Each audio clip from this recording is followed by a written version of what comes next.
Apakah kalau ada ini si fulan atau fulan yang bertobat dosa zina yang lalu bisa diampuni? Insya Allah, insya Allah. Bahkan jelas ayatnya. Quran surah ke-39, ya, Az-Zumar ayat 53. Dan ini kan turun ketika ada seorang ingin bertobat dari dosanya. Ya, dan ini dosa besar gitu kan. Bahkan ada ayat menyebutkan dari zina. Ya, apa yang disampaikan Allah di sini? Qul ya ibadiyalladzina asrafu ala anfusihim la taqnatu mir rahmatillah. Ya, innallaha yaghfiru dzunuba jami'a. Ya, wahai hamba-hambaku, masih disebut hamba, dianggap hamba, diaku hamba oleh Allah Subhanahu wa taala. Ya, kata Allah, "Hei hamba-hambaku, katakan Muhammad SAW kepada hamba-hambaku yang israf berlebihan."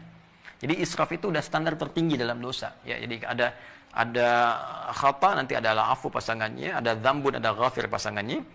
Ghafir Quran surah ke-40 misalnya ayat 3, ghafiridzambi dzambi wa qabilit taubi. Kemudian ada naik lagi dzunubun, ada ghafar pasangannya seperti surat Nuh ayat 10, faqultu astaghfiru rabbakum innahu kana ghaffar. Ada ghafur.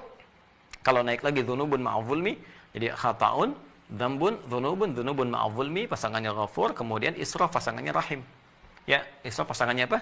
Rahim. Makanya disatukan di Al-Baqarah ayat 286 kan? Rabbana la tu'akhidna in nasina aw akhtana khata'. Rabbana wa la tahmil 'alaina isran kama hamaltahu 'ala ladzina min qablina. Itu dzambun dan dzunubun ma'adzulmi.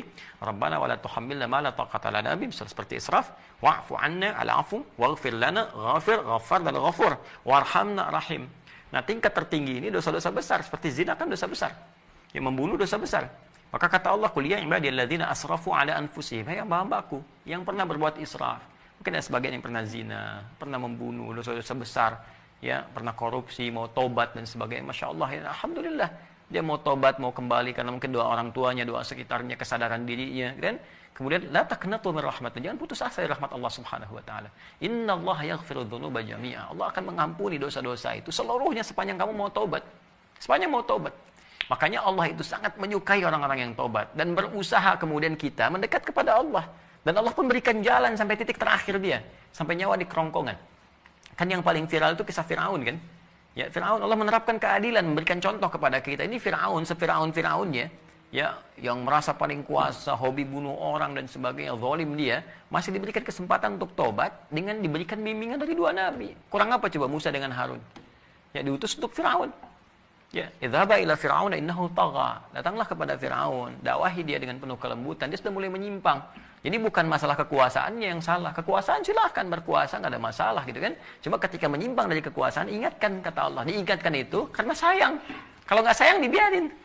Ya, oke, kalau ada ulama bisa mengingatkan, ustaz mengingatkan, kita yang keliru dan sebagainya, nggak usah marah. Kan? Nah, kalau kebaikan kita terima dengan cara yang baik dan mengingatkan pula dengan cara yang baik. Karena kalimat Qur'annya faqul lahu qawlan layyina, katakan dengan cara yang lembut.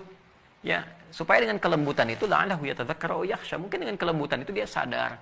Ya, ingat kembali bahwa keliru, dia khawatir, dia takut dengan Allah Subhanahu wa taala. Jadi Firaun pun dapat diberikan petunjuk oleh Allah dengan dua nabi, bayangkan, cuman dianya yang enggak mau.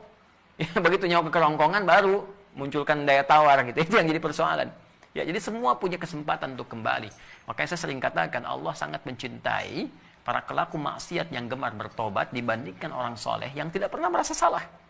Ya, jadi saya support teman-teman saudaraku ini atau saudariku, ya kembali kepada Allah, ya, dan tutup semua, jangan diungkap kemana-mana. Kalau sudah berdosa, taubat kita kepada Allah, minta maaf kalau terkait dengan hak-hak manusia. Setelah minta maaf, berbuat lebih baik. Terus dan lupakan itu semua, berbuat lebih baik sampai kita merasakan kebaikan itu nikmat dilakukan. Itu halawatul iman namanya. Itu tanda taubat kita diterima oleh Allah Subhanahu wa taala. Tanda taubat itu kan ketika kita menyesali, mengakui, menyesali, kemudian ada rasa nggak enak untuk mengerjakan lagi atau bahkan mendengar, ya ini saya nggak mau dengar. Acara-acara gini sudah nggak suka dan sebagainya. Terus berganti jadi kebaikan. Nonton yang bagus-bagus, bacaan yang baik, enak sholat dan sebagainya. Itu tanda taubat kita diterima oleh Allah Subhanahu wa taala. Ya, jadi di sini saya kira semua punya kesempatan yang sama untuk menjadi baik, untuk dimuliakan oleh Allah Subhanahu wa taala, dan tidak sungkan kita mendoakan setiap orang termasuk diri kita sendiri. Ya, untuk selalu berusaha ya, konsisten pada nilai-nilai kebaikan.